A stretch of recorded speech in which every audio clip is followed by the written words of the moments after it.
Эта площадь незаслуженно не попала в список must-see достопримечательностей. На самом деле очень такая открытая, интересная, с играющими фонтанами. Ну, как практически в любом городе с хорошим теплым климатом. Здесь театр. Вот он на схемках существует. Вот там вот чуть дальше Татарская Слобода, озеро Кабан. Очень интересное здание, старое. Или, может быть, стилизованное, честно говоря, не смотрел. Сверху пристроечка такая стеклянная. Выглядит интересно. По-парижски, так сказать. Здание старое, чередует целый федеральный университет. Современным, но там железобетонное здание. Вот там вот явно или 19 век, или начало 20-го. И еще одно современное здание, как Энерго. Хорошее место такое, открытое, дружелюбное, не очень много народа здесь. А центр города вот в том вот направлении, мы сейчас туда двигаемся. Это начало пешеходной улицы. Как у нас теперь принято говорить, не все так однозначно. Здесь туристов поменьше. На самом деле очень интересные смешанные впечатления, потому что, вот видите, вот старое здание какое-то, то ли разрушенное, то ли восстанавливающееся. Тут же жилой дом после реновации. То есть вот, наверное, фонтан какой-то был. Здесь вперемешку. Вот там Маковка церковь торчит. Вот еще одна. И вот тут современное здание. И в эту сторону, собственно, начинается пешеходная улица.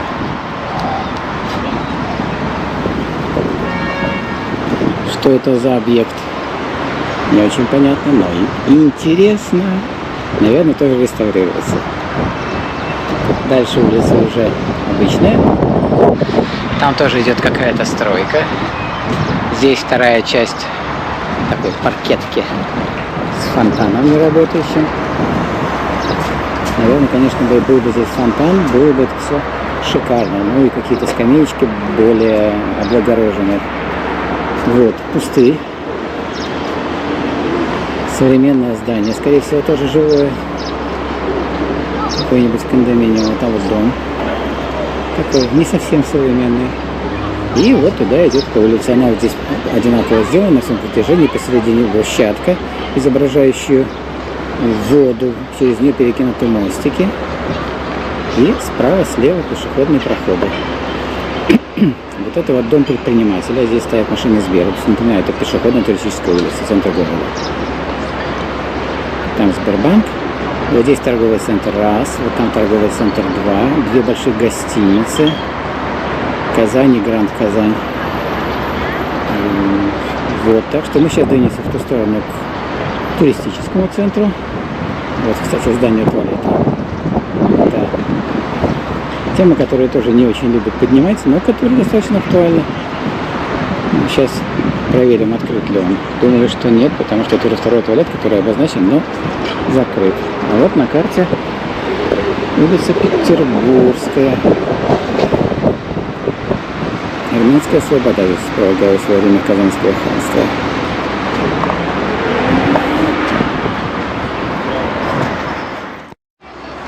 Я стою на мостике посередине улицы. Эта часть улицы называется Петербургская. Дальше она Баумана, всем известная. А Петербургская, она в честь Петербурга.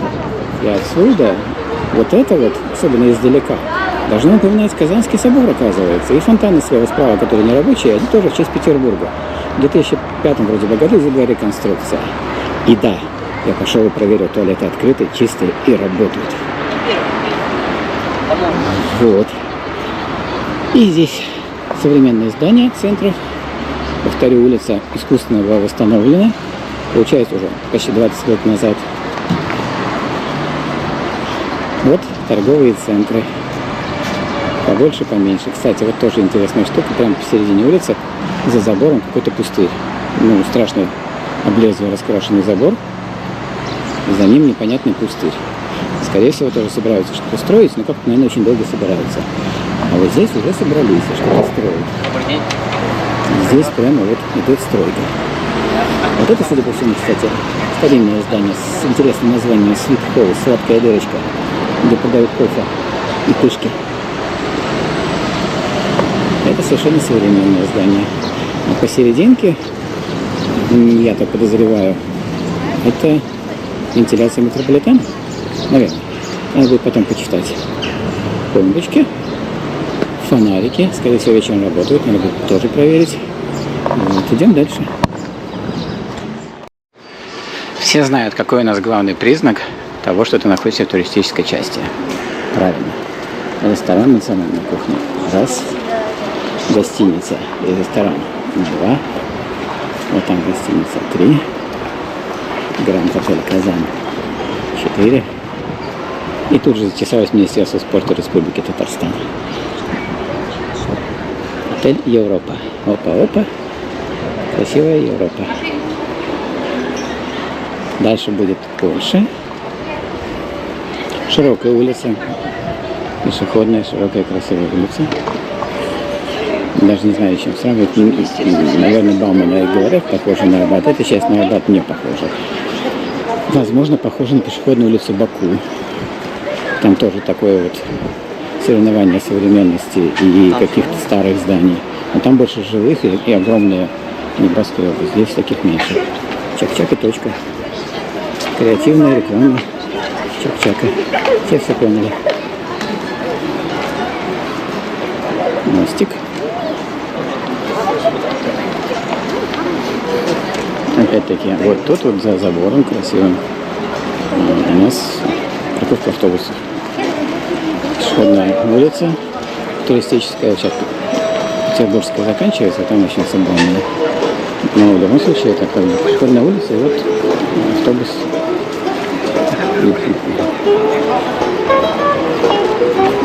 Торговый центр, кольцо. Тоже огромное современное здание, свеже построенное. Сюда мы не заходили, предыдущие мы заглянули. Обычный торговый центр, народу не очень много, поскольку здесь выбор большой торговых центров, но в нем стандартный набор. Веломаркет, Магнит Косметик и другие магазинчики. Улица Петербургская пересекает улицу Пушкина, которая дальше Петербургская, дальше превращается в улицу Баумана. Здесь Евроспар, в том числе торговый центр большой.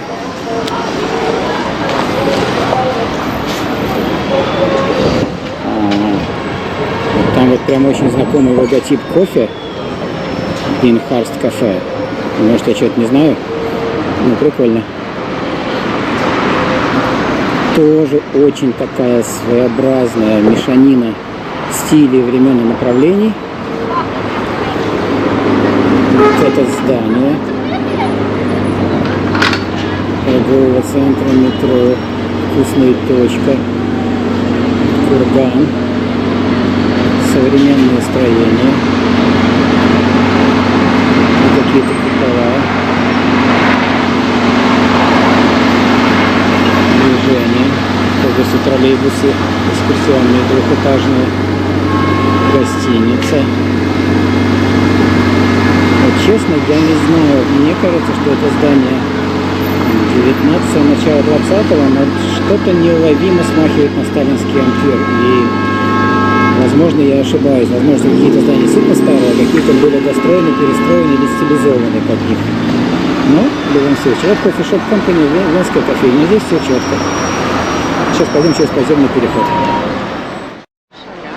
Улица Пушкина, автобусы двухэтажные, Сити-Синь, Казань. Видим уже третью такую будочку, информация для туристов. Вот это хорошо, прикольно, вот прям двумя руками отобран. Площадь такая. И вот, собственно, начинается улица Баумана. Видно огромную разницу между Петербургской и Баумана, прямо вот огромная куча туристов. Больше исторических зданий, не отремонтированных, реставрированных. Тоже торговый комплекс ГУМ, между прочим. Ого, в Казани тоже есть ГУМ. здесь уже появляются какие-то магазинчики, которые нужны обычным людям. Кэнди-шоп Гарри Поттер. Чего не сделаешь. Все подряд снимать можно, конечно, идти всю улицу. Сколько народу. Напоминаю, сегодня суббота. Хотя, в принципе, по ощущениям, сколько туристов? Это 80, наверное, да?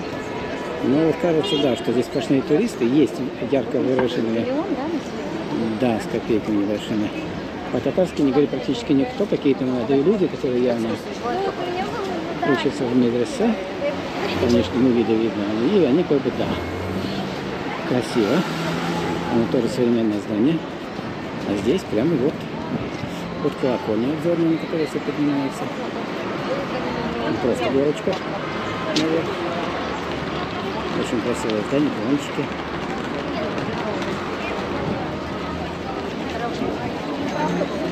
Вот, идем дальше. Чак-чак. Чай и чак-чак. Там чак-чак и точка, здесь чак-чак. А здесь идея речки посередине с мостиками потерялась куда-то. Здесь посередине такие вот, даже не знаю, как называется, навесики. Их делали недавно, насколько я знаю. Еще какой-то чашак впереди. Татарская кухня. Отель. Ну что, все перечисляю. В общем, вот там Шаляпина. Тоже отель Шаляпинский, Шаляпина. Здесь так Шаляпин говорят, что здесь номер, в котором останавливается лично Шаляпин. В нем можно остановиться. Кто-то выжил, кто-то обреченно летит душа от саксофона. Мороженое простаивает, не так жарко на улице, градуса 23, наверное. Да и магазина Чак-Чака тоже как бы не все, полны народу. На смотровую пойдем? Решишь. Готов подниматься? Ну, наверное, сейчас ходим на смотровую. Это прям вот все идут, и мы пошли. До встречи. Это лесенка смотровую площадку. Закрыта здесь у нас. Вот она. Там храм. Отреставрирована, стилизована. Лестница сделана хорошая.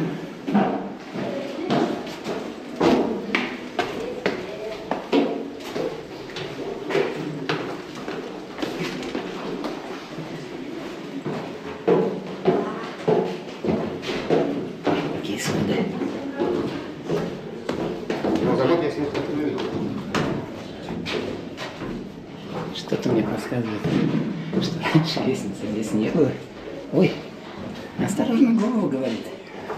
Мама, 2 метра прошли. Не буду переключать режимы. Пойдем. Ух, какое тут все.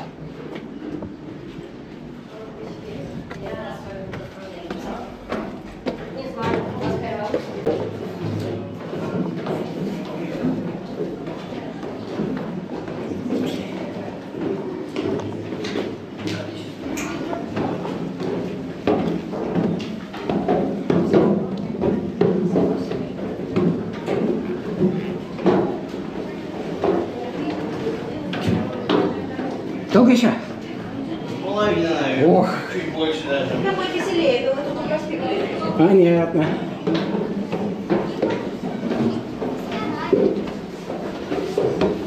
Нет, будет вообще не весело, если кто-то упадет. Забрались на первый этаж.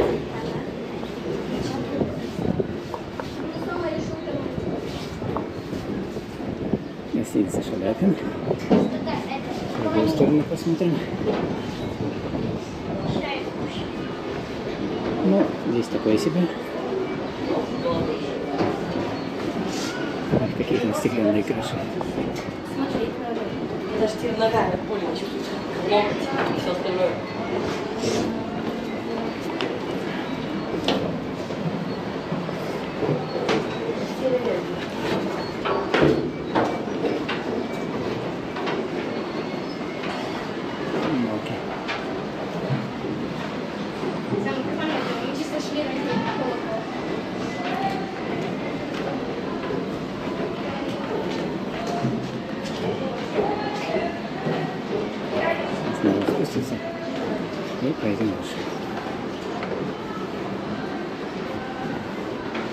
Зарабатывали наши 150 рублей. 150 рублей стоит вход.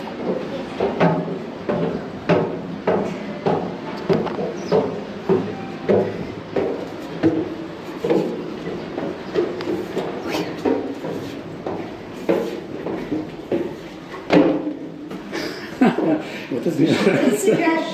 Жду. Ну там я народ пропускал, не могу за это. Кто устал, может подкрепиться и напитки. Колокольни Бургервинского собора. Ух, пошли. Там уже пробел. Можно было сделать. А не как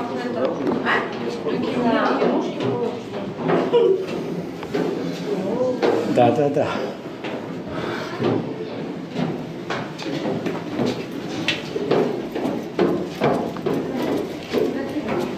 Мы сколько в интернете не смотрели роликов, подъем-то никто не снимал.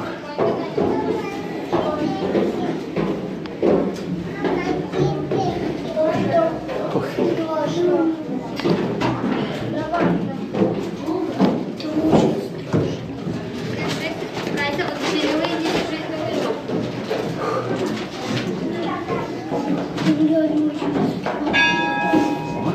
Ладно.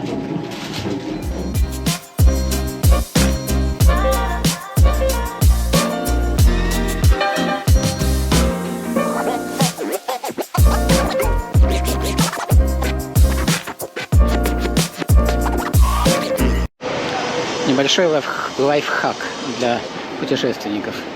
Вот идете вы так по улице Баумана, где всякие офигительные рестораны и закусочные, и доходите в добрую столовую на втором этаже. На первом тут Доброфуд, а на втором добрая столовая.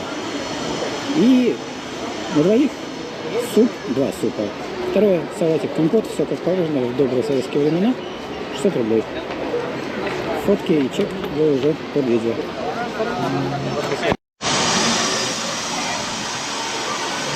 До Токио. Аляска. Северный полюс. Нью-Йорк. До Москвы. До Рима. До Мекки и Медины. И до Пекина. 55 градусов 47 минут 18 секунд северной широты. И 49 градусов 70 минут 10 секунд восточной долготы. Ремонт вовсю идет. Собянин нервно курит в стороне. А, кстати, плитку они... перекладывают плитку. Ну как, уроки Собянина в Казани восприняли. Каждый год перекладывают плитку. Не аллею звезд выкладывают. Не перекладывают, они просто... Они вставляют туда аллею звезд. Не умнички, видишь?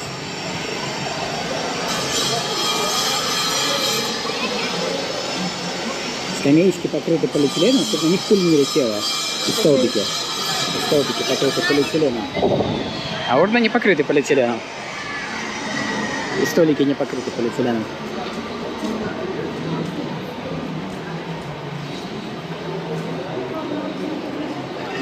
Мощно.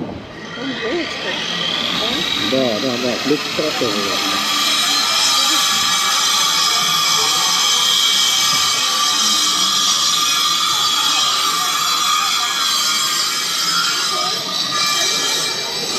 Он такой гулливер.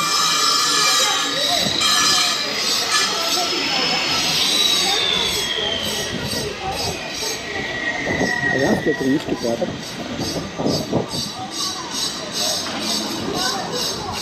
Казанские неакадемические рабочие. Лепешки, понимаю, с нивелиром тут рубят, режут, укладывают, молодцы. Карета. Якобы с того императрицы. Ну, точнее, копия ее. Боже мой, неужели мужик моет вручную эти камушки? Смотри, мужик моет камушки, да. Моет, именно моет. По одному камушку. Протирает от чем-то. Ласково и нежно.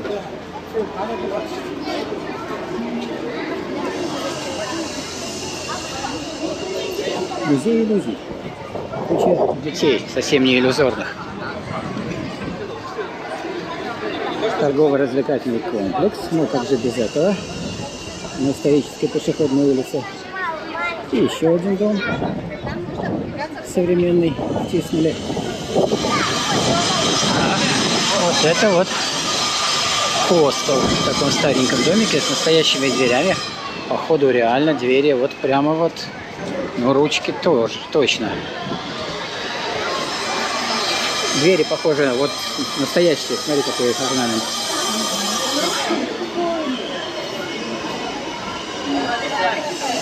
Тусовка возле торгового центра.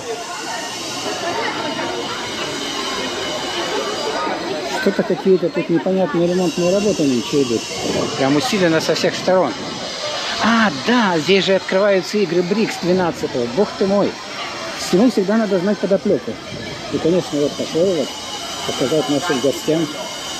Это вау. Поэтому чиним, ремонтируем, варим, делаем вот такие вот ставочки.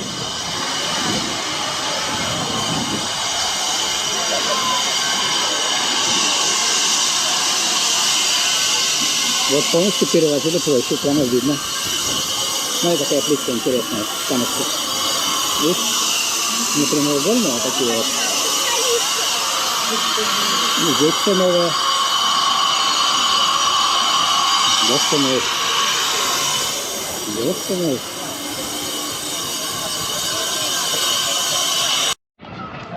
Улица Баумана практически позади. Здесь вот историческое здание должны восстановить. Прямо за ним, вторым рядом, а то и первым, мы там прям вписали фасад старенький, а сзади жилой дом современный. Но мне честно нравится, я не вижу в этом ничего плохого. Это, наверное, хорошо. С одной стороны, ты сохраняешь как бы лицо города, вот эту пешеходную улицу. Ну, многие скажут, что это на воде, что это такая показуха. Ну, да. Ну, простите, после Второй мировой войны у нас практически вся Европа была разрушена. И все, что мы видим сегодня, это большей частью на воде. Особенно в городах Советского Союза. Так что, вот. Очень красивая, даже не площадь, конец улицы Баумана, там станция метро, церковь.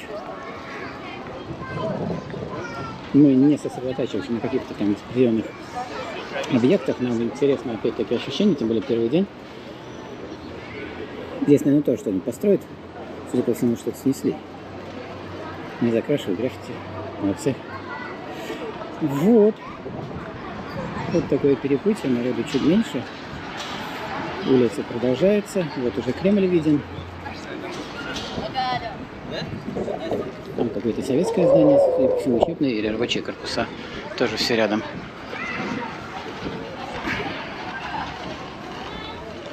Мое ощущение, что улица в большинстве своем искусственная. Искусственная не в том смысле, что она не существовала. Нет, улица-то, конечно, была, но ее облагородили. Из нее сделали, так сказать, конфетку внешнюю. Ну, вот сейчас вот эти тротуары, эта плитка-то, ну, хорошо сделано. Молодцы, действительно. Вот прямая перспектива. И есть где пройти. И по времени это, наверное, как раз занимает полэкскурсионного дня. Можно приехать на метро Кремлевского. Можно доехать на экскурсионном автобусе, много экскурсий. Можно пройти пешком. Можно заходить. Здесь несколько музеев современных. Здесь есть церкви. Сейчас, разумеется, мы пойдем в мечеть. Вот. Пока впечатления хорошие. Ничто их не портит. То есть приблизительно такое мы и ожидали. И повторю, да, конечно, есть какие-то непонятности. Да, вот это вот лично мне, ну, странно, скажем так, что там в этот раз вот, ты отошел, там детская площадка и жилые дома. То есть бедные люди, не бедные туристы. Туристы все равно. А бедные люди, которые там живут. Плюс детская площадка. С другой стороны, понятно, что городу нужны туристы, городу нужны рабочие места, городу нужны деньги. Город получает достаточно большие суммы из федерального бюджета на все на это. Очень много здесь конкурсов, фестивалей проходит в Казани. Несколько слов скажу потом отдельно по поводу аэропорта Казанского. Остались у нас, да, впечатления от него стоящие. Ну, монтируют как могут. Станция метро.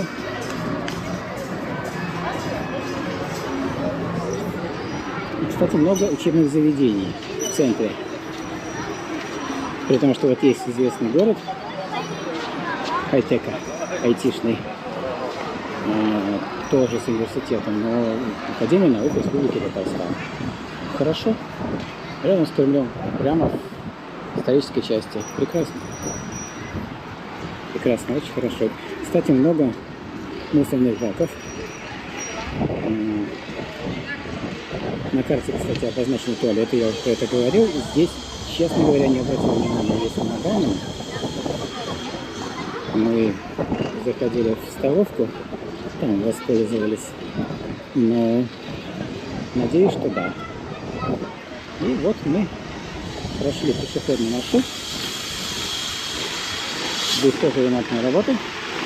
И, видите, сразу в нескольких местах, сразу все. Молодцы какие. Режут, парят.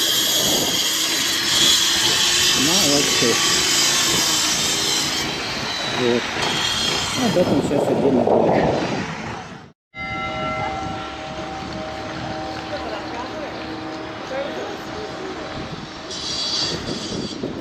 Очень красиво. Вот здесь слово помпезно можно использовать как такое реально отражающую ситуацию. Помпезный, красивый дворец. Классицизм, современность, старинный Казанский Кремль. Памятник современный, ну, относительно современный.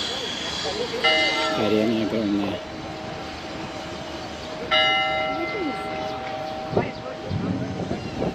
Жена снимает меня.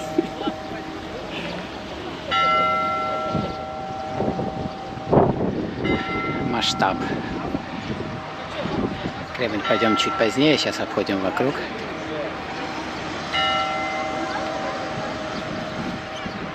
Все водные артерии отсюда видны. Камера закрыта.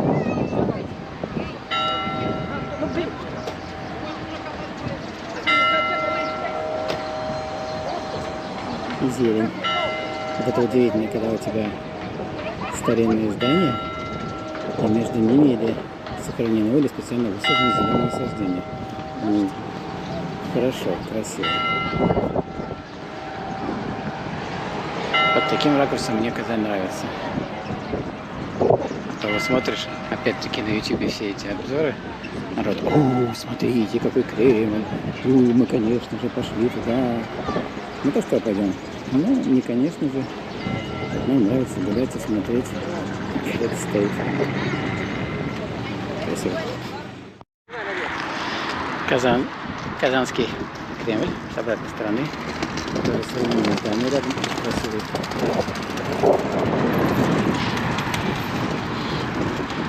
Смотри, какие там панорамные окна в том доме, прям огромные, во весь рост. Ну, представляю, как тут жилье, почем напротив Кремля-то. Вот Кремль сверху.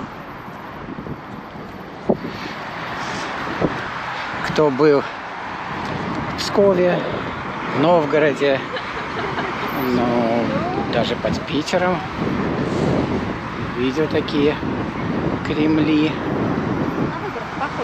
Выборг, да, совершенно верно. Все одного того времени. Христос воскресе. Воистину. Вот с той стороны стоит Казан.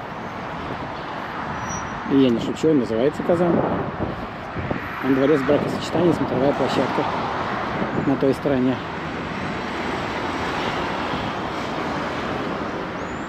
А вот там дворец земледельцев. Очень красивое здание с таким оригинальным куполом, подсвечивающееся по вечерам зеленым цветом. У него в арке огромное дерево. Ну, я сниму, чтобы было понятно, о чем речь. Хотя я думаю, что, господи, это снимал И каждый не ленивый. Вот очень интересно, мне такое нравится здание. С этой стороны оштукатуренное, такой классицизм, а с этой стороны оно кирпичное, причем кирпичик выделен так просто, ну, прелесть, оригинально, очень оригинально. И тоже вписывается здесь, да, здесь какая-то времянка, здесь старая, вполне себе добротное здание 19 века.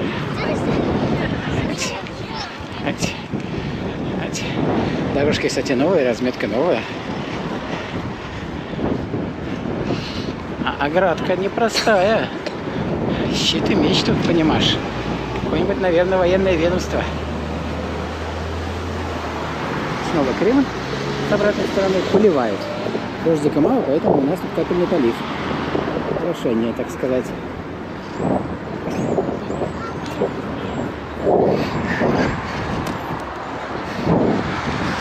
Очень интересно выполнены водосточные трубы у всех домов. Смотри, как трубы сделаны.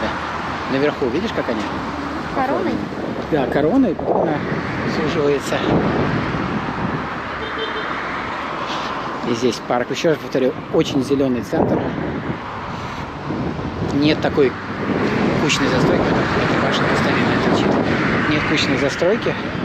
Но в районы точно такие же. Там вопросов нет. Людям где-то жить надо. А вот то, что здесь сохранено, подсаживается и ухаживается, это в карму вообще жирный плюс казанцам. Молодцы. Совместить туристические желания, хотелки с сохранением облика, масштаба, внешнего вида, это хорошо. Дворец земледельцев. Вот там вот наверху, над дворцом, стоят законсервированные здания. Когда вон. Похоже, стилистику взяли оттуда. Это же современное строение. А наверху вот эти вот башенки, вот прям Выборг один в один. Вот эти старые кварталы.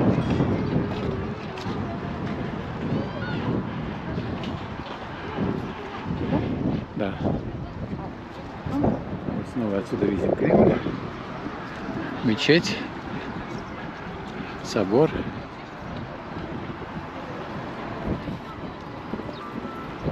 Парк.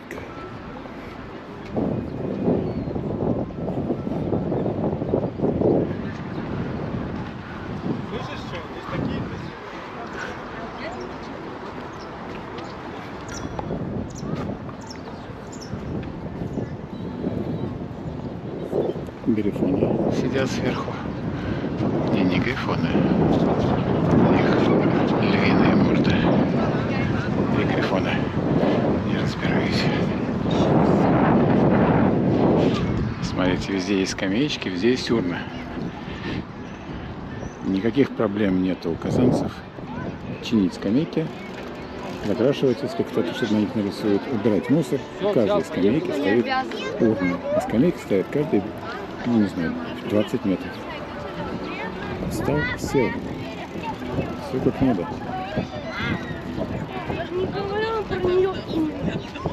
И вот дерево, про которое я говорил. Сейчас мы его с фасада снимем. Это какое здание. Ох, красота. Ну, ага. Если честно, напоминает домики Диснейленда. Вот у них есть такая мулька, вот такие домики принцесс строить. Да, напоминаете диснеевские вот эти вот? Куполы. Да. Вот этот дворец. Парк обновленный, свеженький. Деревья ухоженные. Остриженная травка. Чисто. Ну, стопудово здесь тоже мусорят. Надпись на трех языках. Тоже, конечно же, мусорят. Но что, бывает? Вопрос в том, что здесь убирают.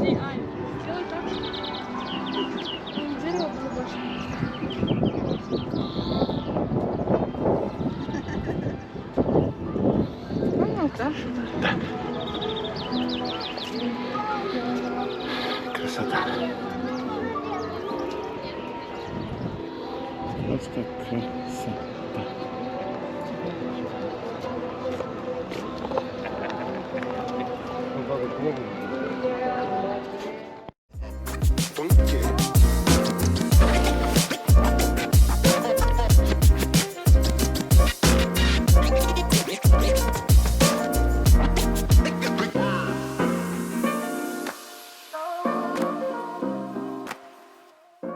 Потому что они так не бронируют, они бронируют только жителей отеля. А Костя говорит, а есть скидки для жителей отеля? Ну вот она говорит, скидок нет, но Мечеть. они только бронируют. Говорят, там вкусно, да? Да. Прямо напротив мечети. Часовенка. И офигенные современные кондоминиумы. Это тоже жилой дом. Федосеевская улица, 42, 3 комплекса. Подземный паркинг. Огромные этажи, наверху мансарды. Открытая зелень, балкончики. Ну, там без таких изысков, но тоже современное большое здание. Тут деревянное здание.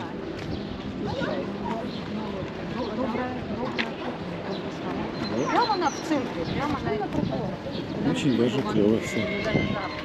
И вот опять при часовенке улица Кошки, свой сад. Зелень.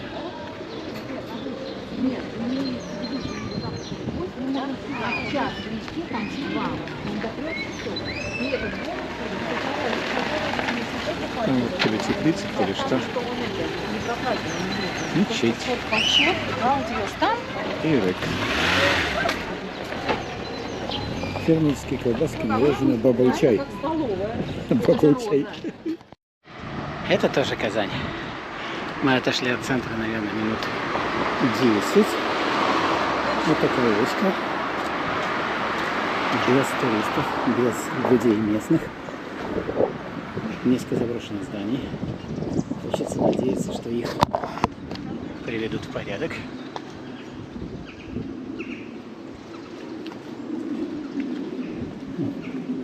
Птички полетели. А, что-то военно-государственное. Не парковаться.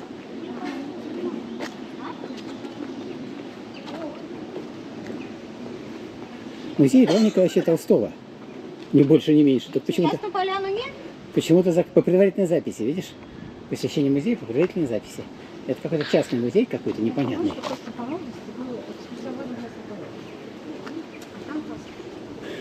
Улица Епеева. Не вспоминается тебе? Вспоминается.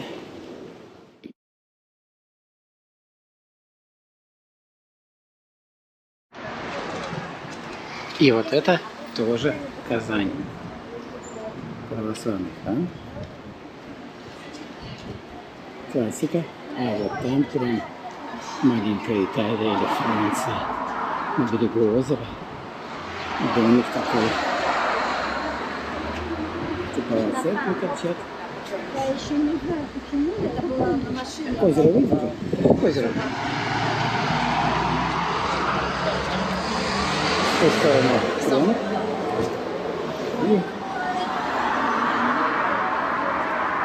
И озеро прям. И сейчас все с патриарших прудов такие опаньки, да это же прямо наше. Ресторанчик деревянный двухэтажный.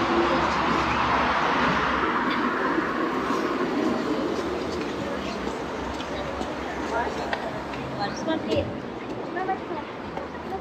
Вообще мне нужно на самом деле Ну что, в Казани есть свои Патрики. Красота. Сыроварный ресторан. На ваше.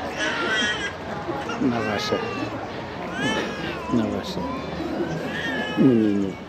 Домик. Вот здесь все такое красивое, офигенное. Это прям в парке вот такое. Раз.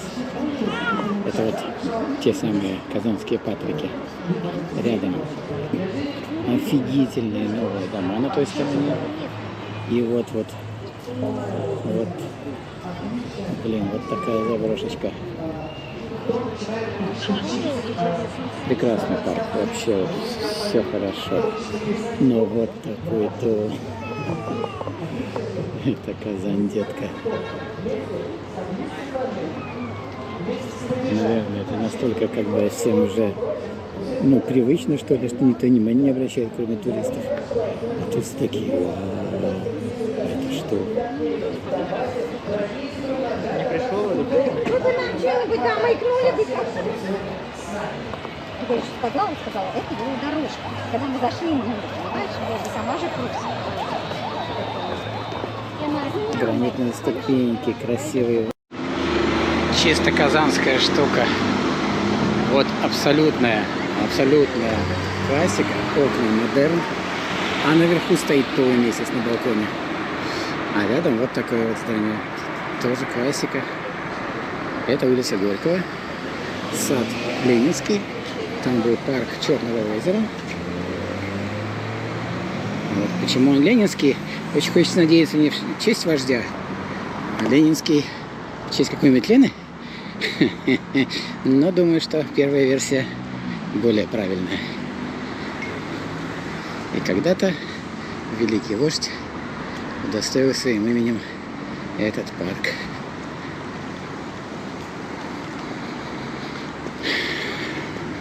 Центр города. Опять-таки от улицы Баумана буквально 15 минут. От Кремля 20-25 минут. Зеленый парк.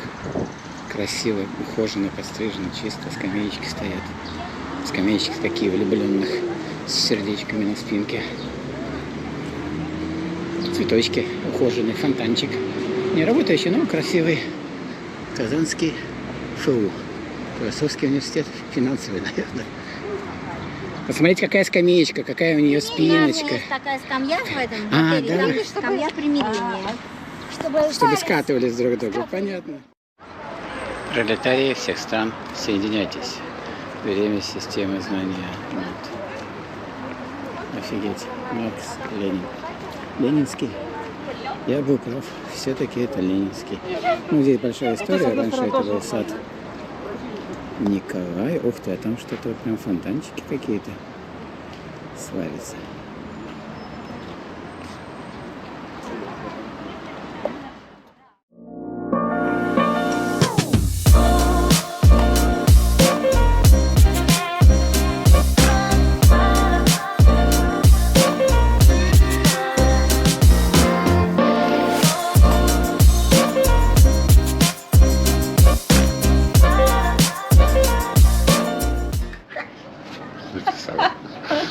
Мы во дворе нашей гостиницы. Это даже не гостиница, это центр Татарской свободы. Вот в этом здании галерея, в которой представлены татарские ремесла, промыслы, еда, как обычно. Сюда возят экскурсии автобусом. Видите, экскурсовод. Времени все их выкупили. Здесь несколько ресторанов, детский городок. Вокруг жилые здания. Там вот жилые застройки. Тут прям называется Чак-Чак. Чак-Чак. Чек и Чак. Чук и Гек. Центр татарского платка. Любой каприз за ваши деньги. Сладковатый попкорн. Чмак-чмак. А что там внутри мясо? Как он пишется здесь? Там есть 200 рублей. Нормально.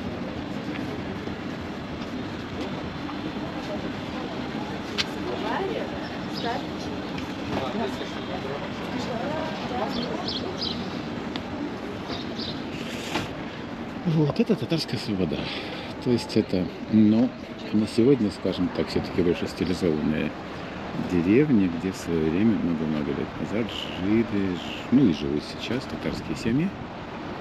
С одной стороны она вот на речку выходит, с другой стороны улица Кабан, озеро Кабан. Мы сейчас сюда немножечко прогуляемся.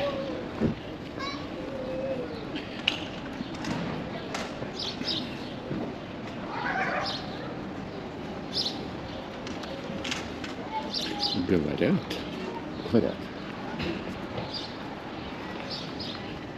что деревянные верха этих домов оригинальные, что их только отреставрировали, на самом деле, ну, здание, видно, деревянное, что на самом деле тут все оригинальное. Ну, вероятно, где-то, соглашусь.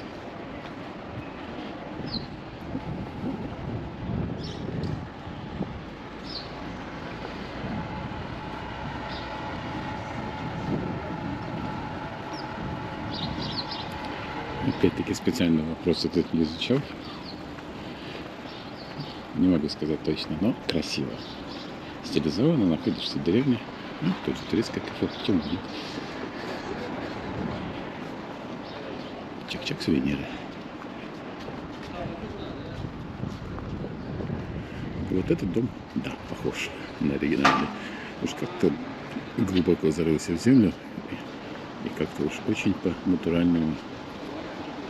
У него башенка верхняя упала. Татарские сладости.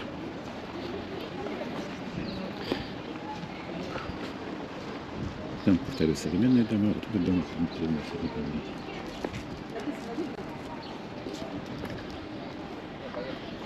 Вон озеро Кабан. Здесь туристическая карта. Вот здесь.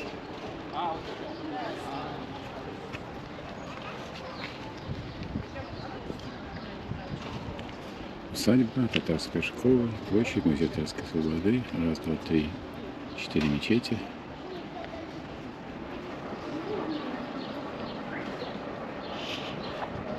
Выглядит как церковь, но это не церковь, а мечеть.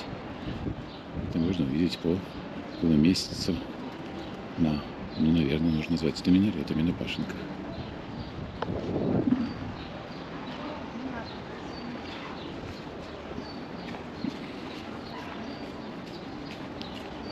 Повторю, не вижу ничего зазорного в том, чтобы немножко выпячивать то, чем можно гордиться, делать деньги на том, на чем о них можно делать. Если есть спрос, будет и предложение. Если люди едут сюда искать сладости и покупать чак-чак, почему бы этого не делать? Продолжаем путешествие по татарскому району, по татарской свободе. Сейчас выйдем к озеру Кабан. С другой стороны.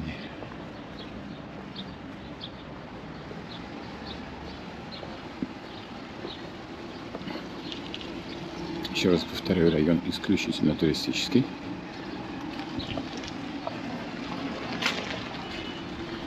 Видите? Вот, кстати, еще один ресторан наверху. Вот там с красненькой крышей ресторан и гостиница. Татарская свобода. Усадьба. Вот он автобусом прям привез людей. Наша фирма сюда и завозит. Вот как выглядело это здание до реставрации. Удивительное сочетание.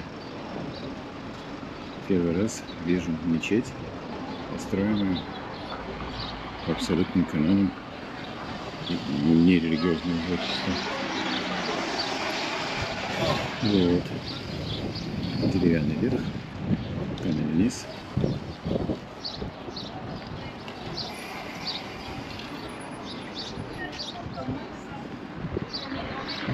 Не будем вписываться в общую группу, приехавших на автобусе, которые сюда смотреть на памятник Джани. Вот продолжение экскурсии.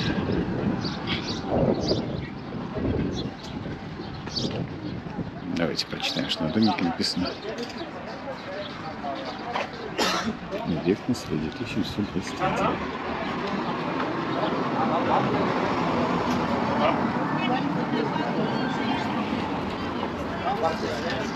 Национальная кухня летнего дня.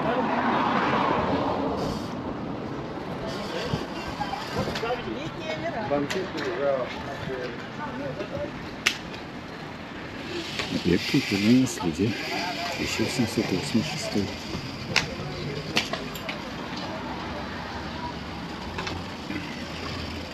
Уникальная возможность заглянуть внутрь. Столовка.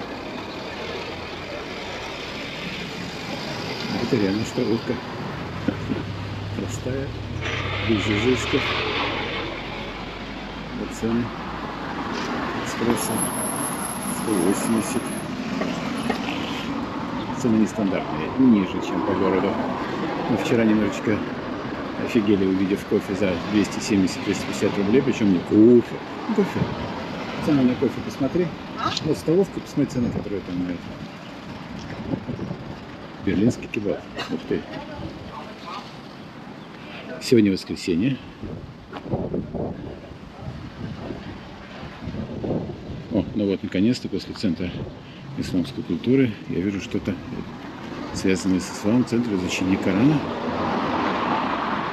Здесь должна быть медресе, здесь должна быть школа, классы.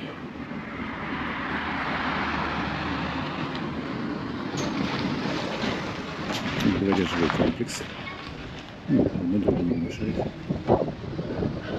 Здание, судя по всему, тоже историческое. Очень удобно ремонтировать кирпич. Его покрасили, нанесли белым контуры и получилось ремонтированное здание. И смотрите, какой вход, какая дверь.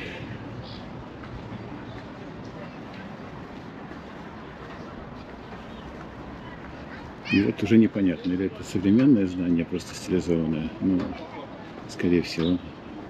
Хотя, возможно, 20 век. Вот, в крупных городах вот такой стиль архитектуры называется промышленный. Здесь это, естественный стиль построения. Минутовская площадь, мы только что были там. Вот,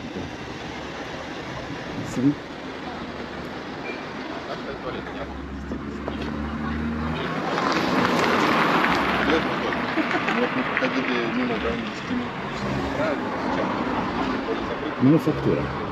Мануфактура. Кофе, рестораны и здания, очень похожи на учебное заведение или администрацию. Сейчас узнаем. Мы все еще в Казани. И все еще любуемся контрастами Казани. Вот такое вот современное здание. Ну, как современное. Наверное, конца 20 века. Рядом промышленное здание. Посмотрите на его купола, на эти вот окошечки.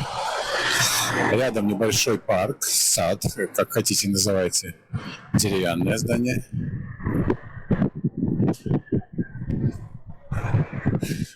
Вот, Казанская медресе. Это огромный комплекс. Вот он начинается вот отсюда. Вот там вот на углу находится мечеть старинная, тоже 18 века. А здесь комплекс, там женская медресе, там детки сидели, большой комплекс, где выставлены разные предметы быта. Вот видно отсюда, внутрь вот туда. Несколько исторических зданий, все время подстраивали что-то новое. На другой стороне совершенно типичная застройка, такая вот российская Поволжье. Но при этом, смотрите, какие ворота шикарные посередине. И тут же мы прошли буквально 5 шагов. Вот заборчик. Вот в медресе идут мусульмане. Издательский дом. Чтобы было понятно, мы в 40 метрах от крупной улицы. Но здесь крупная улица, здесь ходят трамваи, троллейбусы, автобусы. И вон православная церковь видна. До улицы Баумана пешеходная отсюда что-то меньше километра. Это мусульманский магазин, King Store, дом книги. Вот там вот у нас старые дома и новостройки.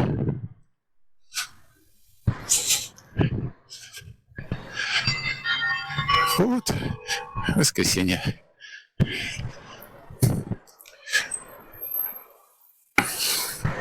Сейчас ближе к центру будет больше народу. Но вот такое вот сочетание сочетаемого отель тоже наводил. здесь живут, то там вот впереди уже ближе к центру такая более кучная застройка, больше жилых домов. Здесь, в отличие от крупных городов в европейской части, практически нет доходных домов. То есть люди снимали жилье у каких-то зажиточных купцов, у каких-то зажиточных граждан, но специально крупные доходные дома, как, допустим, в Петербурге или в Москве, не строились. С появлением Казанского университета первые доходные дома стали появляться, потому что студентов много приезжало, им надо было селиться. Но опять-таки все-таки преобладал частный сектор. Вот это казанские трамваи.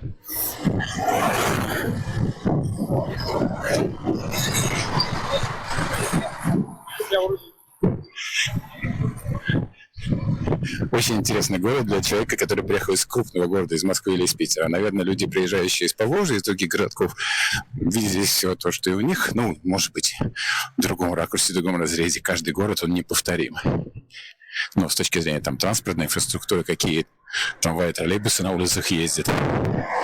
Здесь, конечно, интересно. Вот еще одно здание старое. Немножко требующее ремонта, но это старое здание.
И мы продолжаем смотреть на Казань. Вот такие фонтаны у нас. Этот канал идет параллельно улице Баумана. Вот озеро Кабан, мы его наблюдали. Справа, слева старенькие, новенькие жилые дома. Если посмотреть в другую сторону, здесь вот такое помпезное здание банка. Прям сразу видно, что это банк. Там впереди стадион. Слева остался центральный рынок и железнодорожный вокзал. Мимо него проходили. Здание все очень интересная архитектура. Нет ни одного похожего. Вот там торчит у нас, торчат минареты мечети. Мы сейчас к ней подойдем. Там фонтаны почему-то дальше не работают. А здесь вот на протяжении всего этого канала, начиная от улицы Пушкина, получается, может даже и дальше, вот такие интересные. Причем прохода к ним нет, то есть спуститься туда невозможно. Это чисто вот для красоты. И плавать здесь тоже как бы никак. Поднимемся в горочку, там уже будет улица Баумана, и мы опять окажемся у главной достопримечательности, у Казанского Кремля. Итак, главный принцип приближения к центру, туристическому центру, повторю, Казани, это как на дрожжах растущие рестораны, кафе, закусочные, булочные, уж не знаю как. Вчера мы, когда шли по Баумана, пытались посчитать, сколько чак-чакней здесь, но сбились на счете после первого десятка. Вот, кофешоп, венская кофейня. Как бы ушла, но как бы осталась. Вчера плохо записывался звук, сегодня некоторые вещи еще раз увидим с хорошим звуком. Мы уже во второй части улицы Баумана. Вот там вот Пушкина. И вот сейчас идем туда, в направлении Кремля.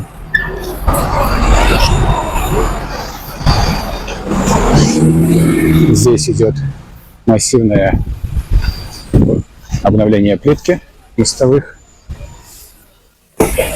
уборка. И вот вторая часть уже практически рядом с Кремлем.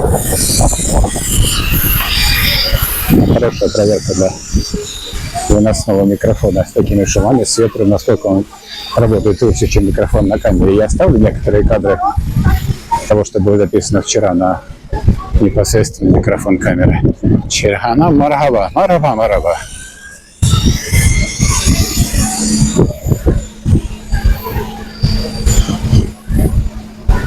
Странно, вчера было народу побольше. Вчера же было больше народу, мне кажется. Время было ближе к вечеру, обедное. Но я говорю, время более позднее было. Вот то, что мне вчера понравилось, вот этот домик, который с реновацией сбоку.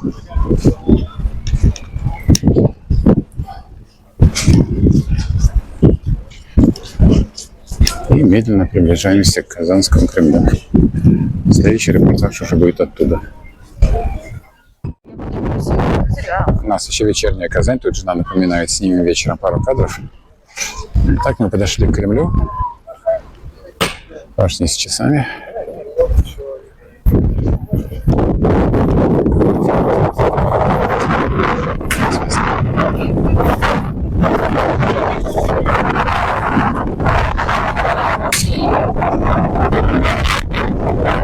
Нет, ты делаешь? Закладываешь туда. Ой-ой-ой.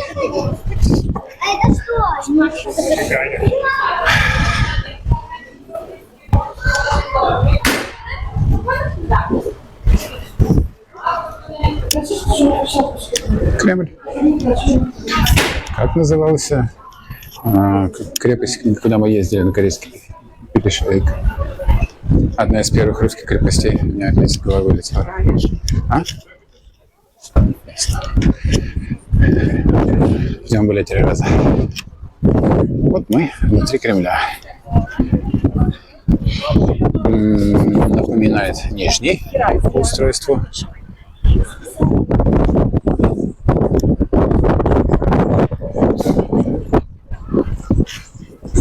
Много снимать здесь не буду, комментировать тоже, потому что куча видео в интернете.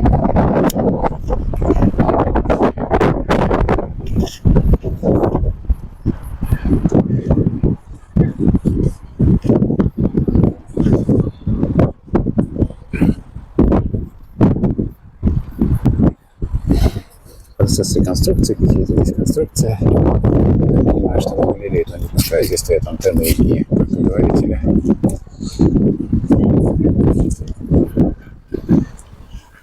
тоже здание было кирпичное, покрашено белой краской. Современнили его. Пошли вниз. Размером Кремль по сравнению с Нижним не очень большой, по сравнению с другими крепостями в Руси. Ну, большой.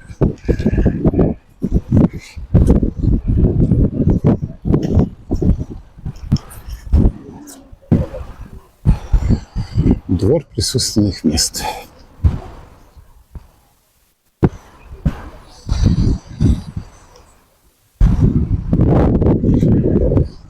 Решили камушки на земле не воссоздавать. Все тут ноги себе переломали. На подходе к Кремлю часть дорожки была из таких крупных булыжников, как в принципе тогда и должно было не выкладывать там мелким камнем и не обрабатывали его. Максимум утрамбовывали деревянной колотушкой или лошадь прокатывала.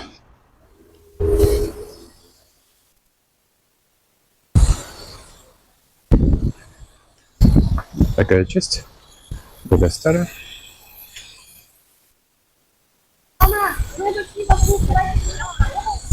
Хорошо видно эту башню. Очень многие крепости России в европейской части Они вот такого же принципа строения. Есть какое-то стратегическое место, обычно на пригорке, недалеко от водного пути. Сейчас Волга немножко отошла, она была гораздо ближе. И крепость была, конечно, прежде всего стратегическим объектом. Вот, строилась эта крепость, как только сюда приходил тот или иной народ, завоеватели или поселения появлялись первые, потом она надстраивалась, перестраивалась. И видно по кладке, вот там ранние века, вот средние века, вот что-то современное. И вот это вот сочетание различных времен, культур. Да, кстати, никто себе не ставил задачи рушить уже построенное. Типичный пример – это Стамбул, где у нас Аль-София на сегодня. Православный собор стал Аль-София. Зачем что-то перестраивать? Чуть-чуть обновил, привнес свои элементы. И вот там вот не штукатуренный камень, здесь он штукатурный. Я думаю, что построить. Вот мы находимся в Кремле. Сочетание разных культур, времен. Башенки старинные, надстройки более позднего времени. Сочетание русского стиля, мусульманского, татарских каких-то обычаев. Старое не рушилось, наверх его настраивалось. Новое перестраивалось, штукатурилось где надо. Вот здесь вот белый камень, штукатуренный на красный кирпич был покрашенный. Вот он уже штукатуренный. И вот уже вообще современное строение. Знаменитая мечеть. К сожалению, здесь галерея закрыта. В отличие от Пскова, от крепостей севера России. Но, в принципе, можно себе это все увидеть, представить. Все многообразие культур в одном месте. Вот. Не скажешь, что построен недавно и как вписался в ансамбль. Белые купола напоминают крепость Карелы, напоминают Псковскую крепость.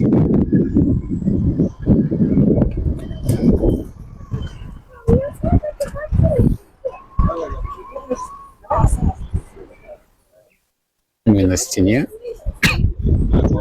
Это единственное место, где можно подняться на стену, посмотреть на водную гладь. Вот раньше Волга была практически под стенами крепости.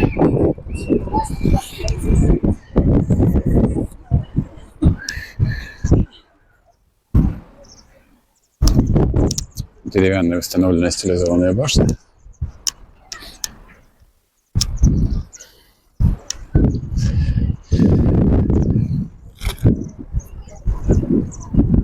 Тут хорошо видно, но не все. Вот это весь низ стены, вот эта вся крыша, которая видна там черная, вот та сторона, вот эти арочки, это все сувенирные магазинчики. Опять-таки, ничего не имею против того, чтобы все это как бы шло одно с другим. Понятно, деньги надо зарабатывать. Ну, вот такой факт. Ухожено, чисто. Требует ли ремонта? Да, наверное. Кое-где плиточку уже надо обновить. Но такое, не бросающееся в глаза. Повседневный мусор убирается. На каждом углу здесь видно служащие, которые ходят за этим, следят. И сегодня, кстати, не очень много народу. Мы видели видео, на которых люди прям вот толпами, таким потоком идут здесь.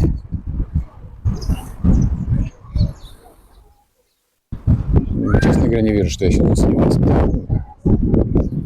Красиво. Обычно опыт и знания, и оценки, они строятся на сравнении. Так как мы видели и много объектов мусульманских, много мечетей в разных городах и странах мира, поскольку мы видели и многие старинные церкви и замки в европейской части России и в европейских странах, то это на, ну, скажем так, из 10 хорошую 6, 7, может быть. По ухоженности, по доступности, по отношению ко всему этому. Жирный минус вот из-за этих вот воротчиков. И не вау. Не знаю, не вау. Но это мое личное мнение, у каждого оно свое, конечно.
Еще раз, дворец Глядецов. Скажите ему до свидания. Кремль.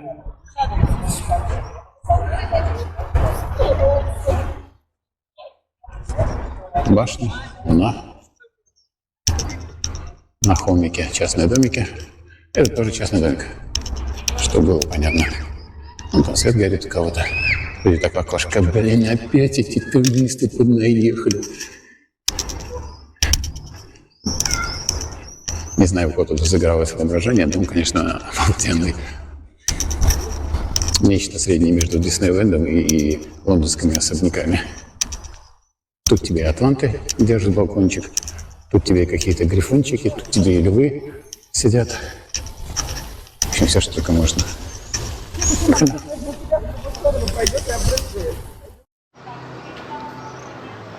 Отдельная парковка.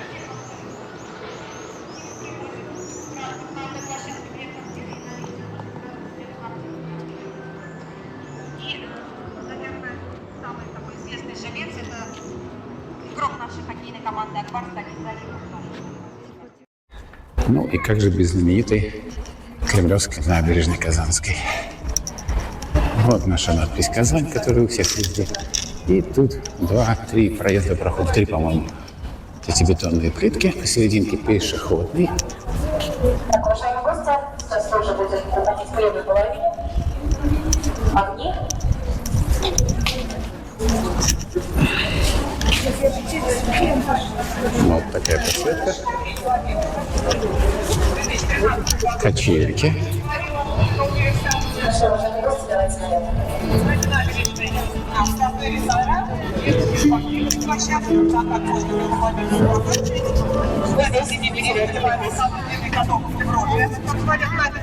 Колесо обозрения.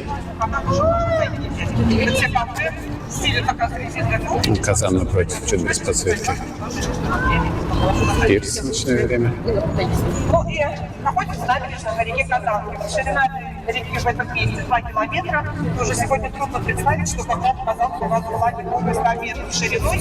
Такой широкой она стала как раз когда Куйбышевское водохранилище появилось. Надеюсь, что слышно. Прошлого века. В тот год как раз много в 3 раза шире стало, и очень сильно наша Казанка разлилась. Но глубина небольшая. Самое такое глубокое место это около 3-4 метров. И если не знать... Загорелись огонечки на том берегу. Казан подсвечивается. Все лодки здесь покататься. Воду не употребляют. Здесь Казанки Тот берег загорелся, смотри. Да-да-да. Длина Казанки около 150 километров. Хватает Богу одного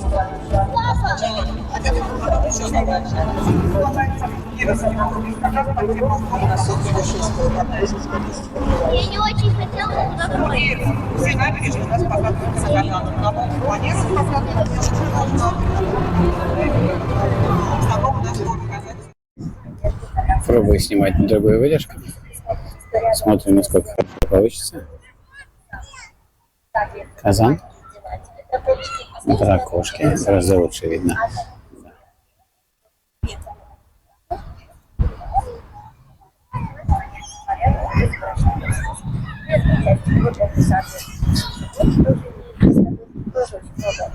Вот это бракосочетание со смотровой площадкой.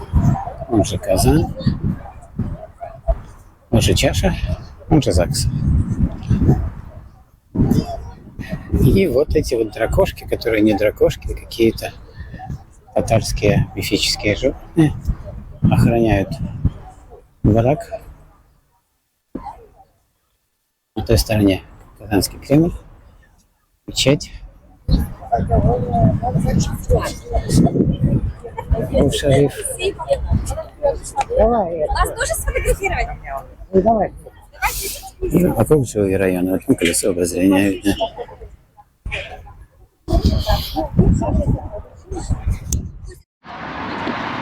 Еще раз детский оперный театр. Вблизи целый комплекс огромный.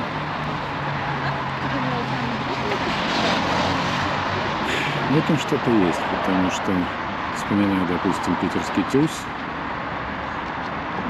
и испытываешь искреннюю зависть, смотря вот на эту красоту.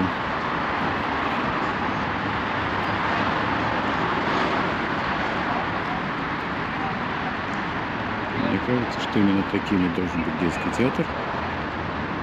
И в свое время Дисней хорошо это уловил.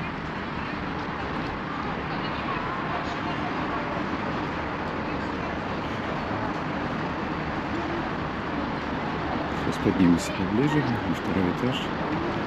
Оттуда можно посмотреть. Очень много сюда ездят вечерних экскурсий. Ну, за подсветкой, разумеется. Для внешнего вида.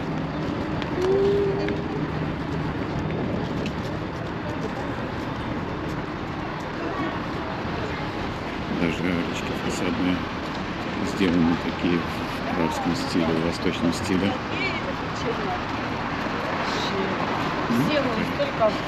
Галерея.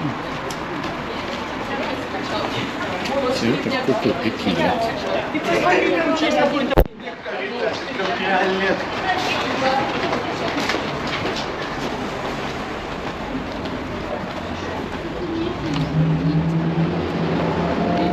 Это чудо вблизи. Прекрасно. Прекрасно видно это чудо вблизи. Очень красиво.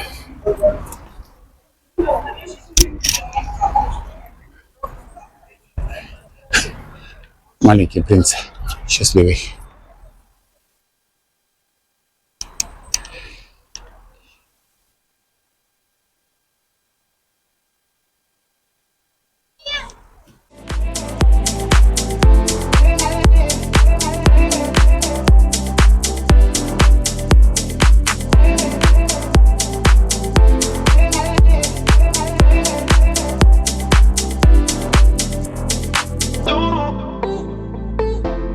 Татарская слобода. Это колесоотбойная тумба. Они во многих городах стоят. Когда кареты подъезжали, не ломали въезд. Вот тут начинается пешеходная улица, перегороженная. За улицей современные дома. А здесь деревянное строение. 17-19 век. По крайней мере, так говорят. Может быть, и оригинальное, может, восстановленное.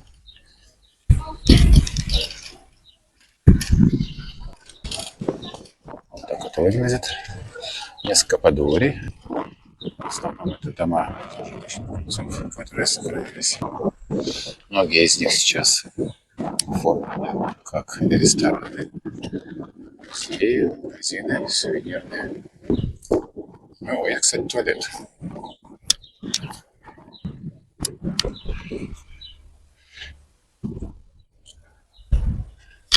Туалет.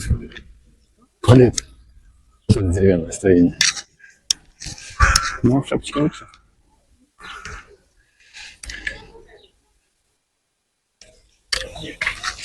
Здесь пешеходная, здесь не ездят машины. Очень большое количество туристических групп сюда привозят, потому что это один из объектов, одна из достопримечательностей Казани, которые обязательно рекламируются. Практически на каждом доме висит доска мемориальная. Кем дом построен, кто жил, типовые строения, татарские мыслители, ученые. Это такая особенность малых народов. К сожалению, другие народы, жители России, ну, скажу за себя, понятия не имеют известных местных личностях. Реставрирован в 2013 году. И уже обвалился. Вот. А здесь много было выдающихся личностей, писателей, поэтов, философов, математиков.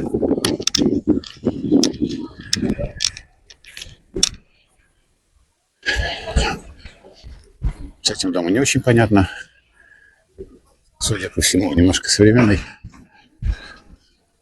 Это я уже говорил, это мечеть. Так вот в Казани выглядят мечети. Совсем не так, как на Востоке.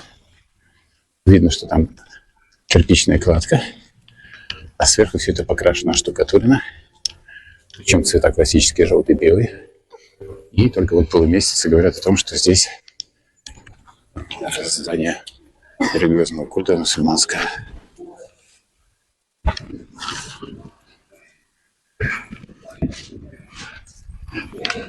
Вот отсюда слышно, там на эстраде что-то происходит. Сегодня понедельник, сегодня поменьше туристов, но все равно людей привозят.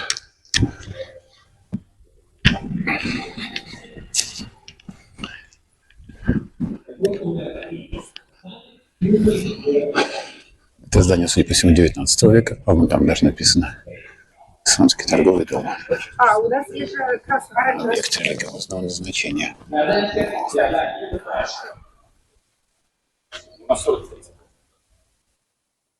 Интересно, интересно. Ворота такие. Дом деревянный. Детский центр здесь в доме. Стульчики вон стоят в окошечках. Вот мечеть. И с другой стороны идет реставрация. Очень большое подворье. Ну, подворье это по-русски. Внутреннее пространство. Потому что мечеть — это центр культуры. Изначально церковь, мечеть, синагога — это центры общинные, где люди встречаются, где люди обмениваются знаниями, опытом, учатся. Синагога на иврите называется Бейт Кнесет, дом встреч, дом собраний. Поэтому израильский парламент называется Кнесет. Да, такие вот конкурсы проходят на пешеходной улице. Какая-то группа молодежная. Мечеть, старинное здание, перемешку деревянное зодчество, каменные постройки 17, 18, 19, начало 20 века. И современные дома здесь же. Самого главного российского Деда Мороза. Это, конечно же, Великий Устюг. Самый холодный город России, Верхоянск. Среднегодовая температура Верхоянска минус 15 градусов. Это Конкурс хороший. за то место, где мы живем. И вопросы интересные. Улица пешеходная, везде здесь стоят столбики. Который находится на юго-востоке республики Дагестан. Как я уже говорил, вот эти каменные здания, такая промышленная архитектура. Но здесь не всегда это были мануфактуры. Зачастую купечество строило себе такие дома, как жилые дома для своей семьи.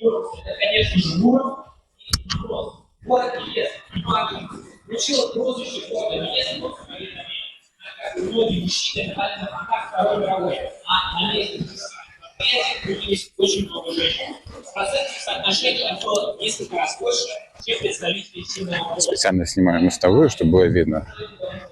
Нет бумажек, нет бутылок. Но, к сожалению, вот тут нет урна, нет, есть вот там вот урна стоит.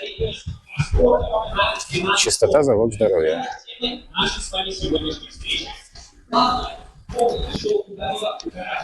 Ходим к озеру Кабан. Это же большой кабан? Нижний. Нижний кабан. Есть еще два, средний и верхний. Тоже какая-то островщика. Ну, вот так назвали. Скамеечка. Учительская семинария. 1873. Это мы вчера проходили. Школа, он же техникум. Мы проходим на набережную.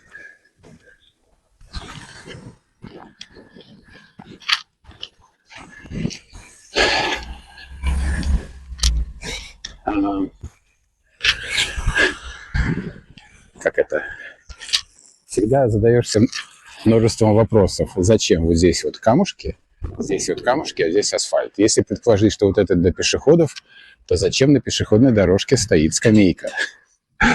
Если предположить, что у пешеходов там, ну то как-то при количестве людей, которые ездят тут на колесах, неравномерное распределение. В общем, задумка хорошая, красиво оформлена. Может, это просто дизайн. Справа-слева положили камушки, чтобы было красиво. Вот этот колледж техникум со стороны. Тоже такое типичное здание. Очень много зелени по берегам.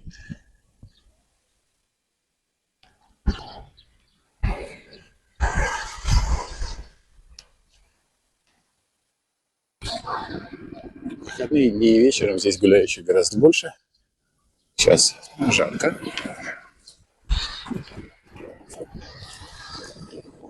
Сегодня в Казани где-то 25, завтра, послезавтра обещают больше 30 градусов. Но дует ветер, в принципе, неплохо. Вчера мы вот гуляли, свернули перед этим зданием, дальше не проходили. Сегодня у нас маршрут побольше. Скамеечки, урны. Так.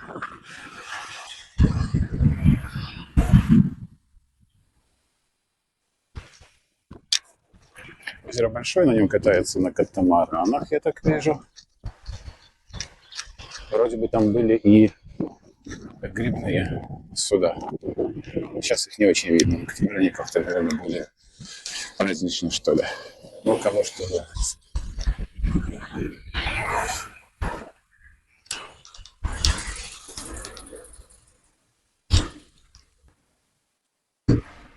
Вот еще несколько старых зданий.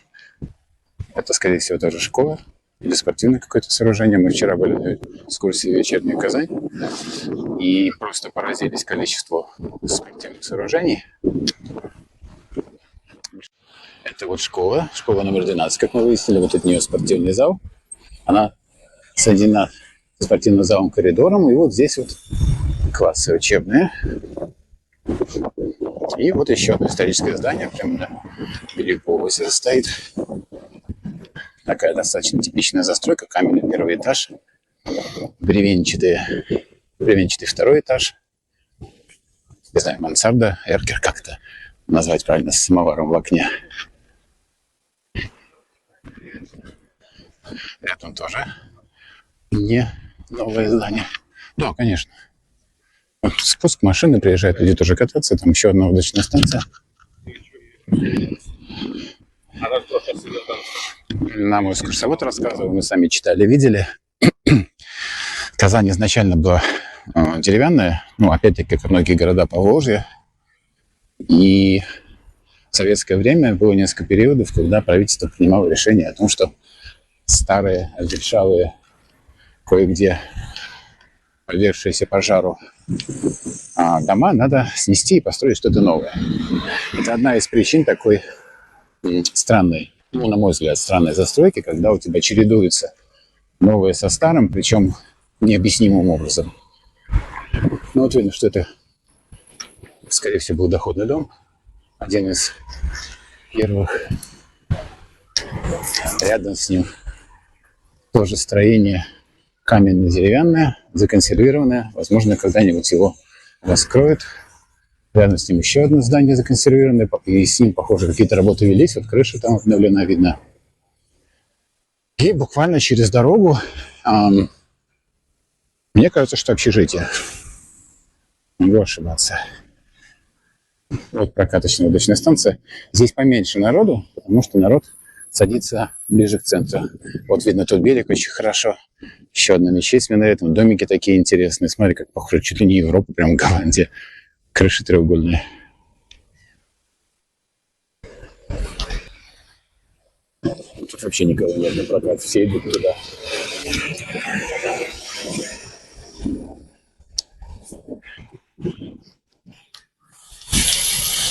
Вот еще одна мечеть историческая старая. Улицу тут ремонтируют. Бог с ним, с улицей. Может, и какой-то, ну, молодежь выходит, не знаю. Ладно, не буду гадать. Кому интересно, можно посмотреть на карте. Но сам факт, что вот вписано здание в старый район. Вот сейчас за ним можно будет увидеть еще несколько старых строений. Сейчас здесь, наверное, разработчикам, архитекторам не стояла задача соблюсти какую-то этажность и вписать это в окружающий ландшафт.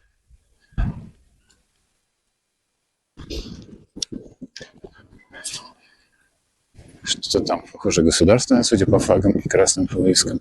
И даже здесь у нас платная стоянка. 50 рублей. Хотя, казалось бы, здесь-то, собственно, жилых домов нет. Почему бы не сделать парковку? Потому что вниз можно съехать. Я же не вижу, что там стояли паркоматы.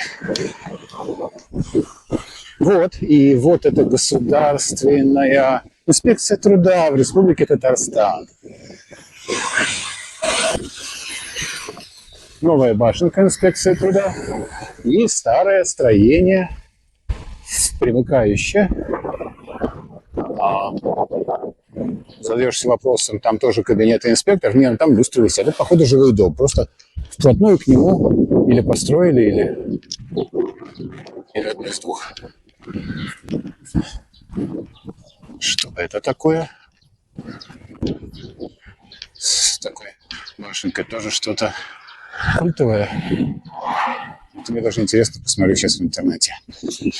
Впереди какие-то здания мануфактур кирпичные. Очень много старой вот этой кирпичной застройки, когда они штукатурили здания, не красили, просто лежит красный кирпич. Где-то у него выделен искусственно замазка, ну, как бы вот эти швы. Получаются красивые белые волны. Хотя это просто кирпич. Еще скамеечки.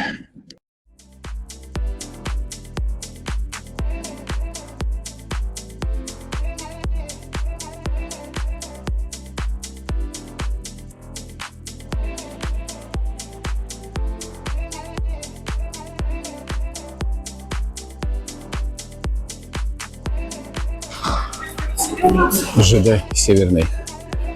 Красивый верх. Вон там станция метро, проход прямо сюда, здание вокзала. Вот это типа зал ожидания.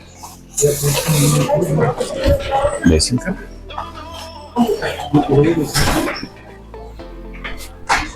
В метро, кстати, нет вот таких штук вообще. И ты с коляской, с детской должен больше нести. Молитвенная комната, вокзал. Вот, собственно, зал ожидания, который побольше, крупный. Выход к поездам. Вокзальная станция. Станция Белорусская площадь. Ну, собственно, весь вокзал. Сейчас, говорят, было еще хуже. Сейчас тут открыли, видите, тут магазинчик сувенирный, кафешечка есть. Стоят лизинговые аппараты. Комната матери ребенка. Добрая столовая. Та самая, где советские цены. Тоже про нее писали, что очень даже неплохо. Ну, собственно, все. Если ты не идешь в зал ожидания, то тебе надо уходить к вокзалу. Там вот камера хранения. И как бы все.